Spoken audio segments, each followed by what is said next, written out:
When I got into the car accident, Sarah happened to be driving by with her male secretary. I was a bloody mess, my skin torn open. She stopped her secretary, who was making a show of wanting to help me, and sneered, "Leave him. He's not going to die." Then she sped off. Late that night, in a corner of our bedroom closet, I found a pair of men's underwear that wasn't mine. I closed the door and calmly made a phone call. "Mr. Peterson, I've made up my mind. I can leave the city next week to start at your company." "That's fantastic news, Daniel. Welcome to the team." The moment I hung up, Sarah walked out of the bathroom. Her long hair was still damp, and a faint mist clung to her skin. She used to take 30-minute showers at most.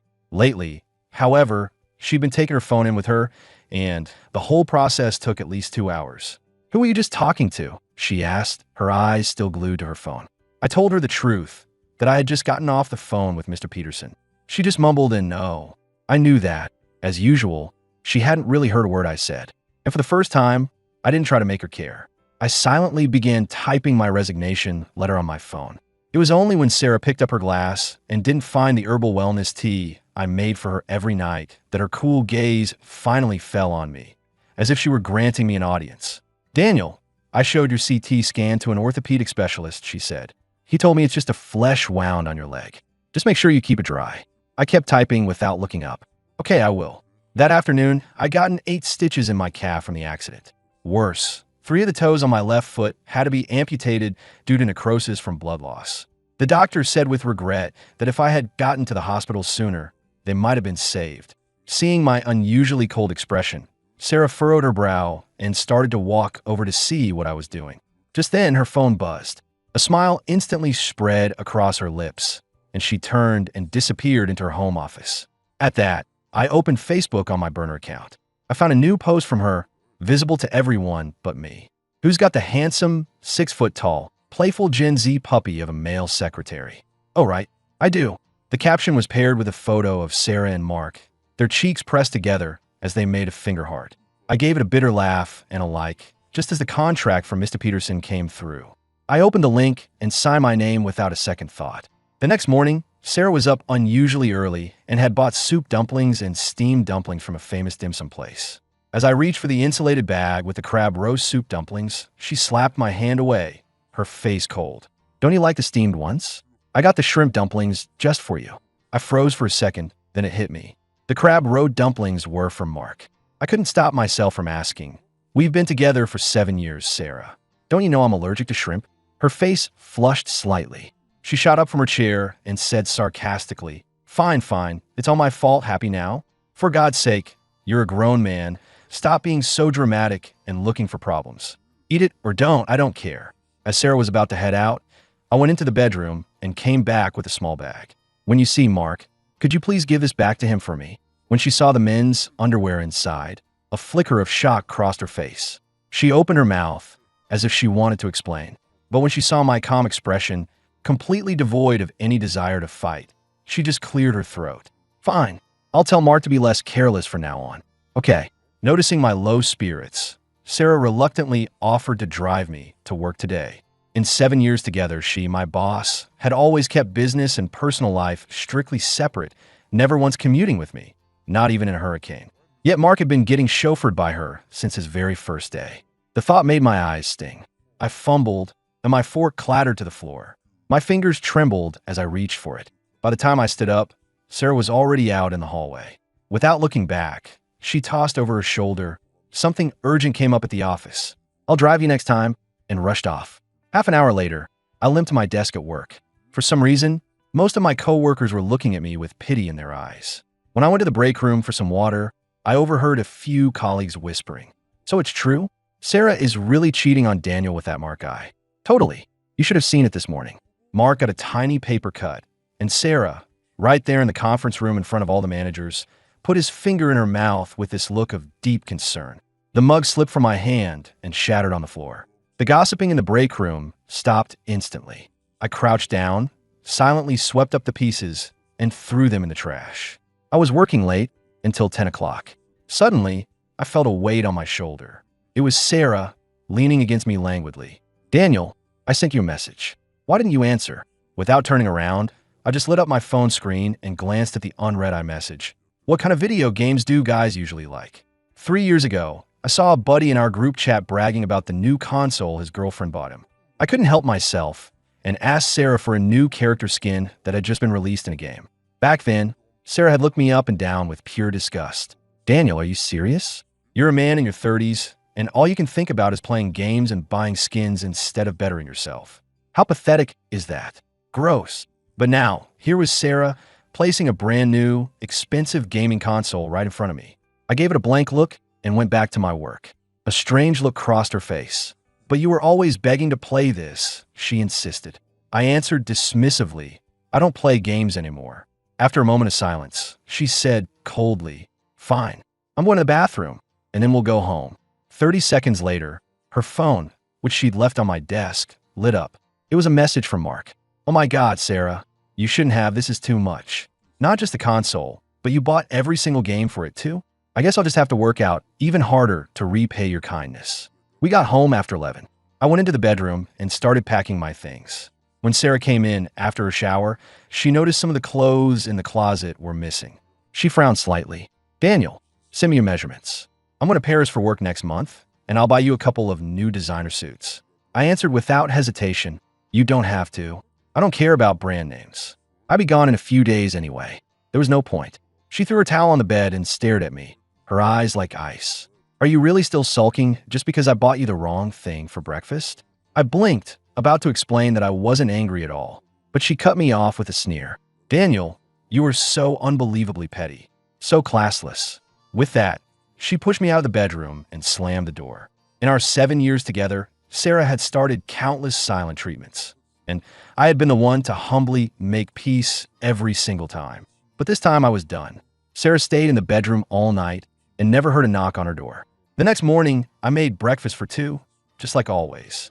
I had just finished eating and was about to leave for work when Sarah emerged from her office, a look of resentment on her face. She held up her phone, her voice sharp with irritation. Daniel, you're taking the day off. I need you to make a fondant cake that looks exactly like this by 5 p.m. My mother is a pastry chef trained at Le Cordon Bleu, so I grew up around it and naturally picked up the skill. Ever since Sarah and I got together, I made her birthday cake by hand every single year. I recognized the picture of the soccer player on her phone.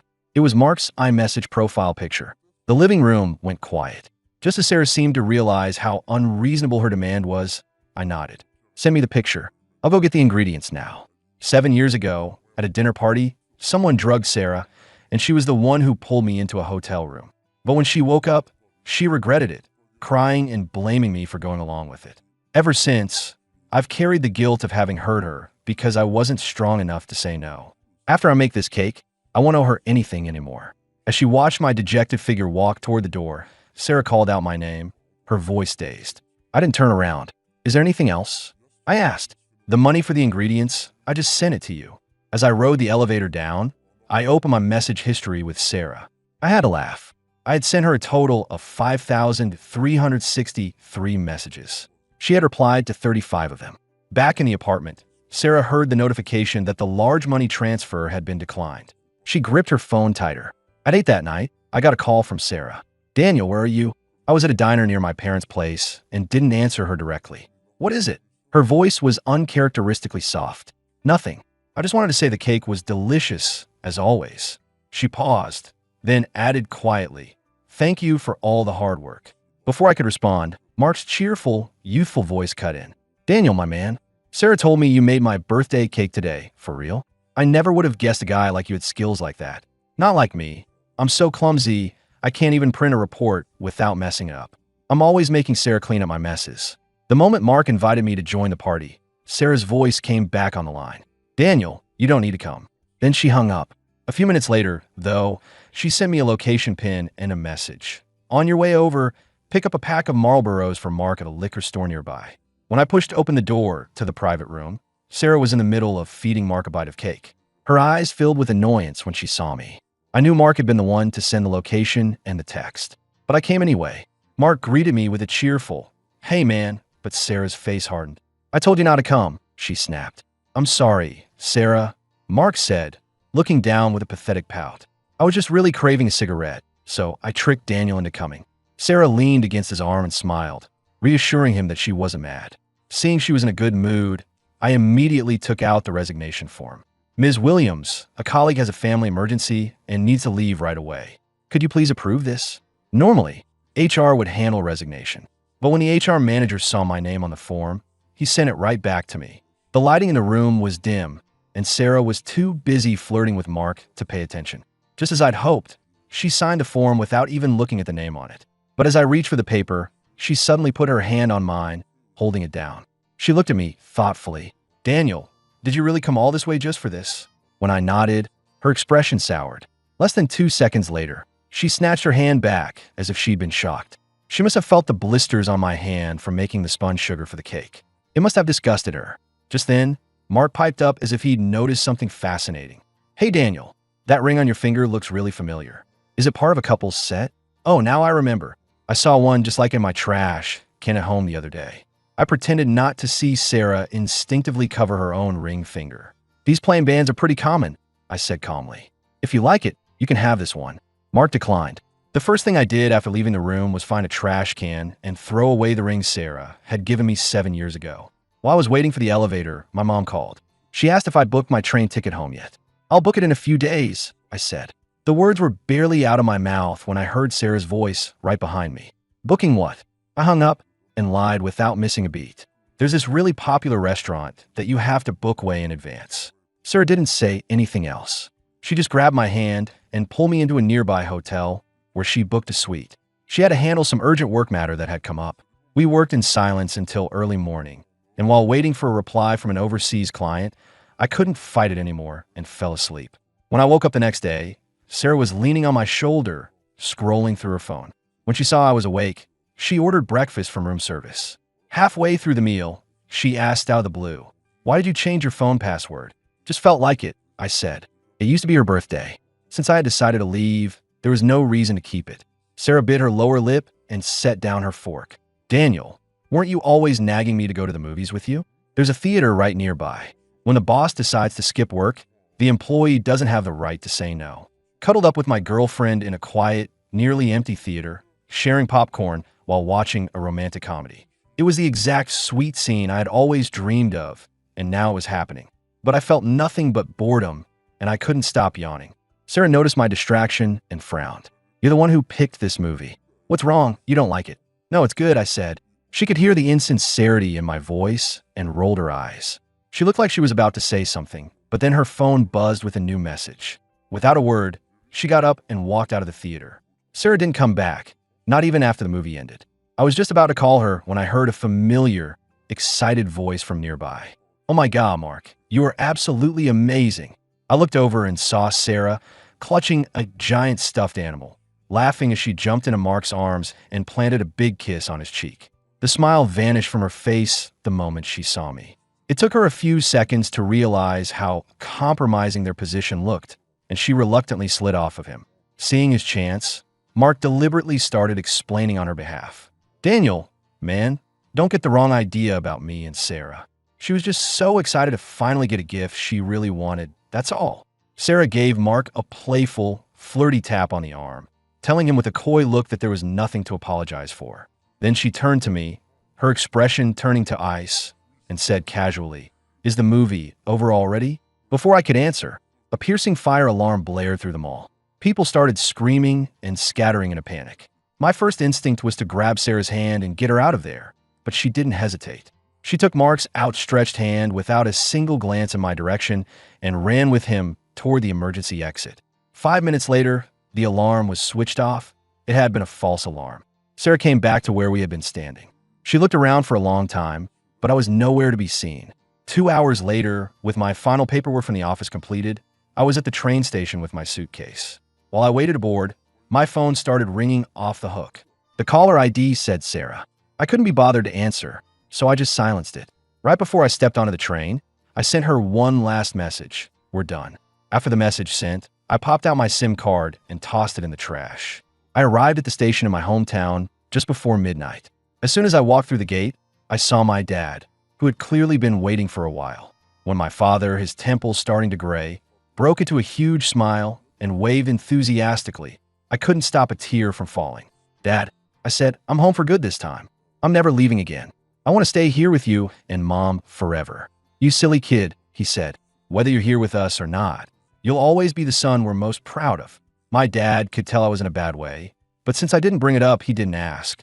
I went home, showered, and ate a home-cooked meal my parents had made for me. At 10 that night, I was lying in bed and opened a music app, hoping some calm music would help me sleep. To my surprise, I saw I had several direct messages. They were from my closest friend at the old office, a guy named Alex. He was shocked that I'd left so suddenly and was sincerely asking if something bad had happened with my family. He said if there was anything he could do to help, I just had to ask. While I was trying to figure out how to respond, he sent me a video. The message said, "Daniel, this video of Sarah and Mark is blowing up in the company group chat." After a moment's hesitation, I played it. It was clearly security footage from the office conference room. There were only 3 people inside: Sarah, Mark, and the head of HR. There was no audio, but I recognized the paper clutched in Sarah's hand. It was the resignation form I had turned in that afternoon.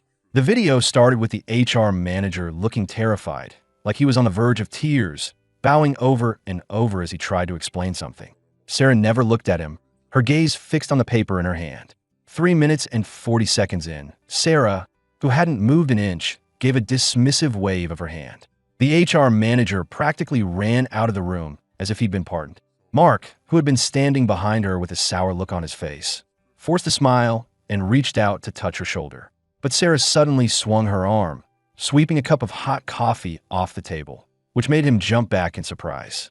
The coffee splashed onto her face and her designer dress, but she didn't seem to care. She stood up, crossed her arms, and began to pace back and forth as if nothing had happened. She kept pacing until her phone buzzed. She stopped, a hopeful look on her face, and quickly read the message. It must have been a long one because she stood there perfectly still for several minutes.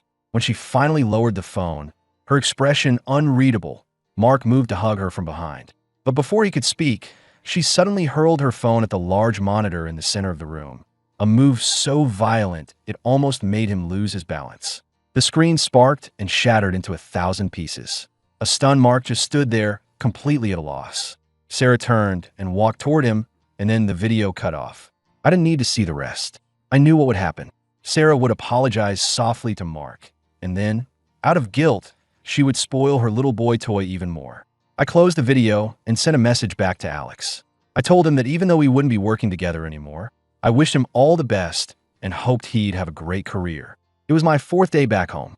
I got a call from an unknown number. Since I'd only had the new number for a couple of days, I figured it was probably a telemarketer and just ignored it. That evening, not long after I got home, the doorbell rang. I had ordered some takeout, so I opened the door without a second thought. That was fast. The words died in my throat when I saw Sarah standing on the doorstep. The smile vanished from my face. I had no idea how she had found my parents' address. All I knew was that I never wanted to see her again. She must have seen that I was about to slam the door, because she stuck her hand in the jamb without a second's hesitation, risking her fingers. "Daniel," she asked, her voice hoarse, "why won't you answer my calls?" My mind was racing, but my voice was steady. I looked her right in the eye and said slowly and coldly, "We broke up. Please leave now." Hearing the words "broke up," she let out a cold laugh, as if I'd told the world's funniest joke. She tightened her grip on the door. "Broke up? When did we break up? Why am I just hearing about this?" For a second, I wondered if my text message had failed to send. But that was impossible. And even if it had, she knew I had quit my job. A woman as smart as Sarah would know exactly what that meant. Since it was all so obvious, why was she here now, acting so shameless? I didn't ask her that. I just stared at the uninvited guest on my doorstep and said with what little patience I had left, "If you really don't know, then I'll tell you to your face. Sarah, I am breaking up with you. Did you hear me? If you're having trouble, I don't mind saying it again. You can say it as many times as you want," she replied. My answer will still be the same. Her face was pale as she stared at me. "Daniel, I don't accept this breakup. I haven't done anything wrong. Why do you have to just end things like this?" I stared at her, completely stunned. I had never imagined a person could be so utterly shameless. While I was still processing her words, my dad's voice called out from the kitchen. "Daniel, who are you talking to at the door?" "No one, Dad, just a delivery guy," I called back. "Oh, and I just remembered I have a package to pick up. I'll be right back." As I said that, I pushed Sarah firmly away from the door. I walked out, my face a mask, and got into the elevator. "Don't bother my parents," I said coldly. "If you have something to say, we can say it outside." 10 minutes later, We were sitting across from each other in a booth at a diner near my parents' house. She was the first to speak. "You changed your hair." When I didn't respond, she, a woman who is normally so cold and reserved, tried to flatter me for the first time. "The buzz cut is very masculine. It looks good on you." Sarah always liked pretty boys with long, flowing hair. To please her, I, a person who hates the heat, had kept my hair long for 7 years. And in all that time, she had never once made good on her casual promise to cook me dinner just one time. Just then, the waitress brought over menus. Before I could even open mine, Sarah had already ordered for both of us. She looked at me with that old, arrogant expression. "The food in a small town like this is bound to be awful. But I haven't eaten all day trying to find you, so I guess this will have to do. When we go home tomorrow, you can take me somewhere with actual good food."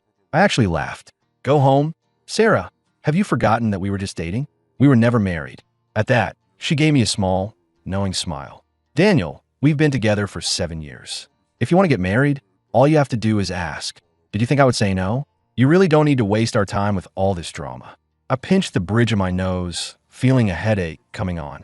I took out my phone, pulled up my new employment contract with her rival company, and placed it on the table for her to see. As I expected, one look at my phone screen was all it took for the color to drain from her face. Sarah hated betrayal more than anything, both in her professional and her personal life. Her rule was one strike and you're out forever. "Ms. Williams," I said calmly, "I know you're a powerful woman with a lot of pride. Even if you have no feelings for me, I'm sure it's hard for you to hear the word breakup coming from my mouth. So, I'll give you the chance to be the one who ends it. From now on, if anyone asks, I'll tell them you dumped me. How does that sound? Are you satisfied now?" The seconds ticked by. When she still didn't answer, I decided I was done wasting my time. As I made a move to get up, the cold, composed look on her face instantly dissolved into pure panic. For the first time in 7 years, she spoke to me in a soft, pleading tone. "Daniel, please don't go. Okay? I know I've been so focused on work these last few years, and I've neglected you. That's why you did this stupid thing. It's okay. I'm not mad at you. We'll just have to pay a penalty to break the contract. That's all. If you promise you'll come back with me tomorrow, we can pretend none of this ever happened. Daniel, you know I have a sensitive stomach. If you're not there to cook for me, I'll have to eat all that garbage from restaurants. Can you really stand to watch me get sick?" Her mentioning my cooking reminded me of something. It was 2 months ago, on a weekday morning.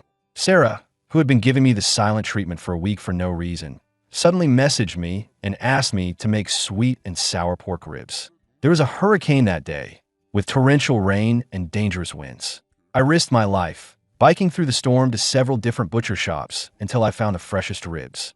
I got home soaked to the bone and rushed to cook a healthy, balanced meal, packing it up just in time for her lunch break. When I finally made it to her penthouse office, sweating and with my legs shaking from exhaustion, Sarah was just walking out with Mark. Mark's eyes lit up when he saw the lunch container in my hand. He snatched it from me and laughed. "Thanks, Daniel. My dog, Duke, absolutely loves your sweet and sour ribs. His second favorite is your braised pork." Duke was the name of Mark's dog, which he kept at the office. As I watched Mark feed my carefully prepared meal to his dog, right in front of me, all Sarah said was, "Mark and I are going to the cafeteria. Make sure you clean up after the dog is finished." The memory ended, and I looked her straight in the eye. I spoke slowly and clearly. "Sarah, who the hell do you think you are? Let me tell you something. My real home is wherever my parents are. And another thing, I would never marry a woman who has turned down my proposal countless times. So listen to me very carefully, Sarah. I don't love you anymore." She was clearly stunned for a moment. Then she let out a laugh that was pure rage. "You don't love me anymore? We haven't even been apart for a week, and you're telling me you're already over me? Huh, Daniel, do you hear how ridiculous you sound?" I looked at her with contempt. "Sarah, you're the one who's ridiculous. You're clearly sick of me. You treat me like I'm disposable. You're so obviously infatuated with Mark that you can barely stop yourself from sleeping with him in front of the entire company. Why can't you just admit that you cheated and fell for someone else? Is it fun for you, lying to yourself, playing both sides, and taking advantage of my kindness day after day?" After so many years together, Sarah had grown accustomed to my patience and my willingness to do anything for her. Faced with this new, aggressive side of me, armed with facts she couldn't deny, her face went from flushed to pale in seconds. Our food arrived and grew cold on the table before she finally spoke, her voice hoarse and defeated. "Daniel, you've misunderstood. I never cheated on you. There's something I've never told you. I had a younger brother who died in an accident. His name was Michael. The first time I heard Mark call me his big sister for a second, it was like Michael was alive again. That's why I wanted to give Mark everything he wanted. I know you probably think I'm just making excuses, but I swear to you, I'm not lying. To prove it, she took out her wallet and from a hidden fold, produced the only photo she had of herself with her brother. I listened to her earnest explanation, then glanced at the time on my phone. How you see Mark is your business, I said flatly.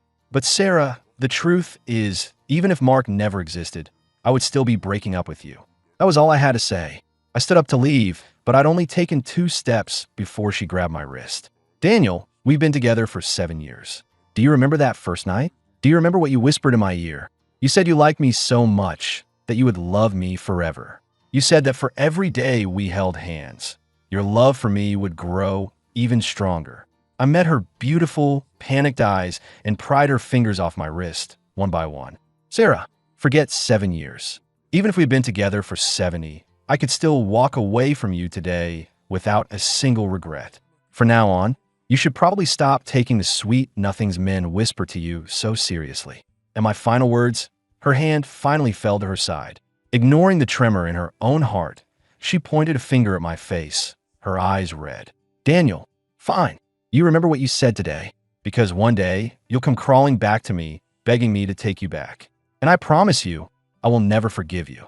With that, she pulled out her phone, booked the next flight out right in front of me, and stormed out of the diner. Watching her go, I let out a long, deep sigh of relief. Monday came quickly. I started my new job, beginning a completely new chapter of my life. The disappointment and hurt I thought would haunt me forever began to fade, healed by time, family, and friends, until they were little more than a distant memory. If I had to find something to complain about, it would be that I've been so busy lately, I'm a little on edge. Sometimes I get the strange feeling that someone is watching me from the shadows. About a month later, on a normal weekend night, I met up with some old friends from town at a karaoke bar. We were all having a great time, and after a while, since I'm a lightweight, I offered to go grab some more snacks for the group. I was surprised when Emily followed me out. She's the cousin of my best friend from high school, Chris. I used to go over to Chris's house to study all the time, and Emily lived right next door. I even tutored her in math for a while back in middle school. Before I could say anything, Emily, who had grown into a tall, beautiful young woman, spoke up. I heard from Chris that you're back to stay this time. I frowned and gently poked her on the forehead, just like I used to when we were kids. Hey now, how come I haven't heard you call me Big Brother once since I got back? Watch out, or I'll tell your parents on you, Emily. She must have been remembering some funny story from our childhood, because she smiled and looked down for a second. Then she looked back up at me, her eyes shining. Daniel, are you? Before she could finish, a hand clamped down on my wrist, and I was yanked backward a few steps. Sarah, what are you doing here? According to her schedule, she should have been in Paris right now with Mark, enjoying a romantic, company-funded getaway. She ignored my shocked question, her face a blank mask. Daniel, I've given you a whole month. No matter how angry you were, surely you've had enough time to cool off by now. After saying this, she shot a cold, possessive glare at a confused Emily, as if staking her claim. Just as I was about to tell her she was insane, Mark appeared. He was holding 2 glasses of whiskey. Out of Sarah's line of sight, he rolled his eyes at me, then plastered on a sickeningly sweet, fake smile. Daniel, my man, he said, Sarah's had a private investigator watching over you for the past month, for your protection. She really can't live without you. Come on, be the bigger person. Drink this, and let's let bygones be bygones. We can both go back to serving our queen. I was silent for a moment. Then I smiled at Sarah. You don't have to hold on so tight. Let me go, and we can find a quiet place to talk. A flicker of hope appeared in her eyes, and she immediately let go of my arm. The second she did, I did something no one expected. What the hell? I snatched one of the glasses from his hand and threw the whiskey right in his smug face. He screamed, clutching at his stinging eyes, and his pathetic wails made everyone in the hallway turn and stare. But I wasn't done. I used to get into a lot of fights as a kid, and some habits die hard. As Mark tried to scurry behind Sarah for protection, I grabbed a handful of his stupid, long hair. Mark, was that an eye twitch just now? I snarled. Huh? Who the hell do you think you're rolling your eyes at? You worthless piece of trash. I didn't even give the little punk, who was half a head shorter than me, a chance to answer. I just slapped him hard back and forth across the face 5 or 6 times, then finished with a solid uppercut to his stomach. He was all talk and no muscle. He tried to fight back, but I just beat him until his nose was pouring blood and he doubled over, throwing up.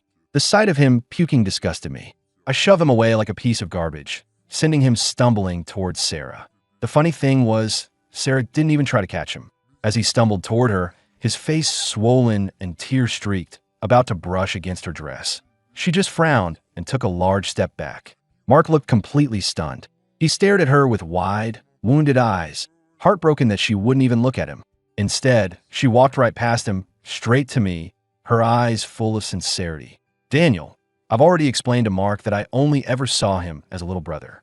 All that inappropriate touching that made you angry, I promise, it will never happen again. She moved as if to hug me, but before she could, Emily pulled me behind her. She looked at Sarah with contempt. Are you delusional? Can't you see that Daniel is completely over you? Before Emily could finish, Sarah's face darkened, and she slapped her across the face. You bitch! Who the hell do you think you are, getting involved in my business with my boyfriend? Seeing her hit Emily, I didn't hesitate. Right there in front of everyone, I slapped Sarah hard. Then I looked at her with pure disgust. Sarah, if you're crazy, go check yourself into a hospital. Stop making a scene and bothering everyone. A trickle of blood appeared at the corner of Sarah's mouth. She stood frozen like a statue. She truly couldn't understand. How could someone just let go of 7 years of love, 7 years of shared life, just like that? Had I never loved her at all? That seemed impossible. Friends, co-workers, family, anyone had ever seen us together had said the same thing, with envy in their voices.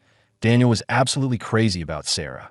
Even she herself had believed, deep down, that as long as she never said the word, I would be like a loyal dog on a leash, hers forever. She had been so sure of herself, so confident in her power over me. In a daze, she heard me ask Emily, my voice full of concern, if her face was okay. Out of the corner of her eye, she saw Emily gently squeeze my hand and ask softly if it hurt from hitting her. She clenched her fists so tightly her nails dug into her palms. Her eyes were bloodshot as she screamed at me, her voice breaking. Daniel, I'm the woman you loved for 7 years. How can you do this to me, for this shameless little tramp? I actually laughed at that. Sarah, how many times do I have to say it before you get it through your head? Daniel, am done with you. As I took Emily's hand and turned to leave, the tears finally spilled from Sarah's eyes and streamed down her face. Daniel, she screamed a raw, heartbroken sound. Our eyes met. I had never seen her look so utterly broken, so completely devastated. She looked at me, her expression more humble than I had ever seen it. I'm sorry, Daniel. I shouldn't have hit your friend. I'm so sorry. You can yell at me. You can even hit me back. I don't care. I didn't mean to make you angry. I just wanted you to know that I don't love Mark. Daniel, I'll fire him right now, okay? I know I was wrong. I swear I'll never be inappropriate with another man again. I promise. I sighed internally and cut her off. You don't have to tell me any of this. I really don't care. She stared at me blankly for a second, then shook her head, tears streaming down her face. Daniel, you do care. I know you do. You're just disappointed in me for how I've acted. But I know what I did wrong now. If you just give me one more chance, I promise I'll change. Sarah, I said, I'm going to say this one last time. We are broken up. That was it. I called security to handle the hysterical Sarah, and then Emily and I went back to our private room. We went on as if nothing had happened, turning the music back up and rejoining our friends. 2 months later, late one night, I accidentally answered a call from an unknown number. It was Sarah. Her voice had a strange, mocking tone as she asked me straight out if there was really no chance for us. I could tell from her voice that she was very drunk. I could also hear a faint rushing sound in the background, like wind. I thought for a moment, then said, yes. There was a long silence. Then, the line went dead. She had hung up. I didn't hear anything else until near the end of the year. I found out from Alex, my old co-worker, that Sarah had gotten into a drunk driving accident. She was in a coma. Her parents were wealthy, though, and even though the doctors said her chances were slim, they weren't giving up on her treatment. We were at a nice restaurant when Emily came back from the restroom. She saw me staring at my phone with a blank expression and asked if something was wrong. I put my phone down and smiled, shrugging it off. It's nothing. Hey, do you want to get some coffee after this? My treat. Emily took my hand, which was a little cold, and smiled warmly. Let's go together. Okay, I said. We walked out of the restaurant holding hands, just as the first snow of the year began to fall. I draped my coat over her shoulders, then, like a magician, produced a bouquet of flowers I'd been hiding. Standing there under the streetlight, I officially asked her to be my girlfriend. Her nose and cheeks were red from the cold as she shyly said yes, then threw her arms around me. Snowflakes drifted down around us, a silent blessing on our new beginning, a promise of a long and happy life together.